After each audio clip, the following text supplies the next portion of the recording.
Like and subscribe to my channel and click the bell icon to get new video updates.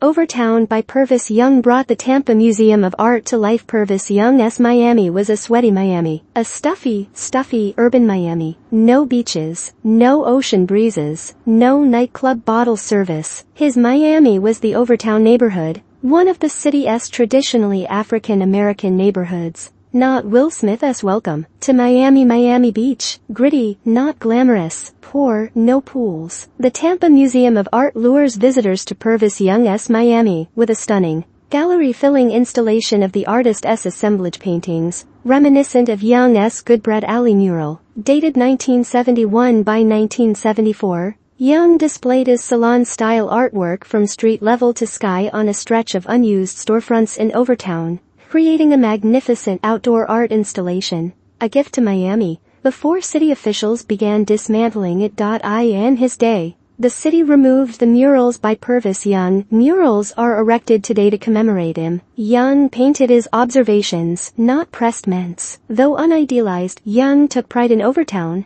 where he was born, raised and seldom abandoned throughout his life. Not utopia, but not dystopia either. Joanna Robotham, curator of modern and contemporary art at the Tampa Museum of Art, told Forbes.com. 305 till I DieYoungs' grandparents immigrated to Miami by boat from the Bahamas and settled in Overtown. You will see boats between his paintings. A high school dropout, Young was self-educated. As an adult, he learned about the world and art by watching and reading documentaries. He had a passion for books and would spend hours at the Miami Dade Public Library. Although encouraged by his mother to create art, Young didn't take it seriously until he was jailed for attempted burglary in 1961 to 1963. Imagine spending 2 years in prison as a teenager for attempted burglary. Inside, he began to draw again. He reconnected with his love of painting. He found art books and studied the old masters in depth. El Greco, Rembrandt, Van Gogh. Notice all the yellow in his paintings. The influence of Van Gogh. What are all those horses doing in Overtown pictures? The influence of Frederick Remington.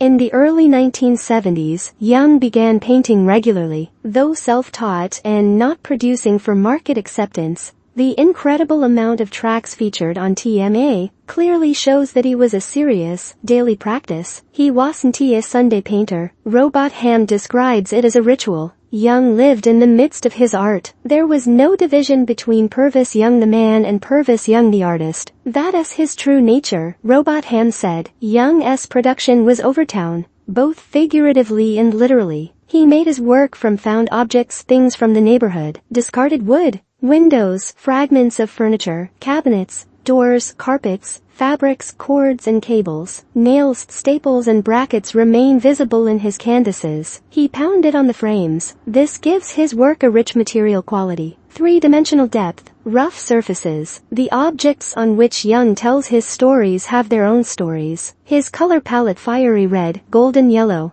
forest green, navy blue, pink, evolved from house color. In the late 1990s, Miami-based art collectors Don and Mara Rubel became friends with Young. After their first studio visit in 1965, the couple began collecting contemporary art. What began with purchases on installments has developed into one of the most important holdings of contemporary art in the world and has filled 2 museums. Although Young was not represented by galleries, he was recognized throughout Miami for his contributions to the South Florida cultural landscape. The Rubels came to acquire the contents of his studio, recording over 3,300 works in all, and donating hundreds to museums and universities across the country. In 2004, TMA became the beneficiary of one such gift from the Rubel Family Foundation, 91 of Young's artworks, to be included in the permanent collection. All but a few are on view through June 2024 as part of the Purvis Young Redux exhibit. Thanks to the talent and determination of Rubel and Young, Purvis Young's recordings of Overtown can now be found in the most prestigious art institutions in the United States. While Miami developed in the 20 seconds, 30 seconds and 40 seconds, Overtown prospered. Black-owned businesses supported a vibrant African-American community. In a story repeated across America, so-called urban renewal white politicians who saw black communities as depraved and built new interstate highways through them,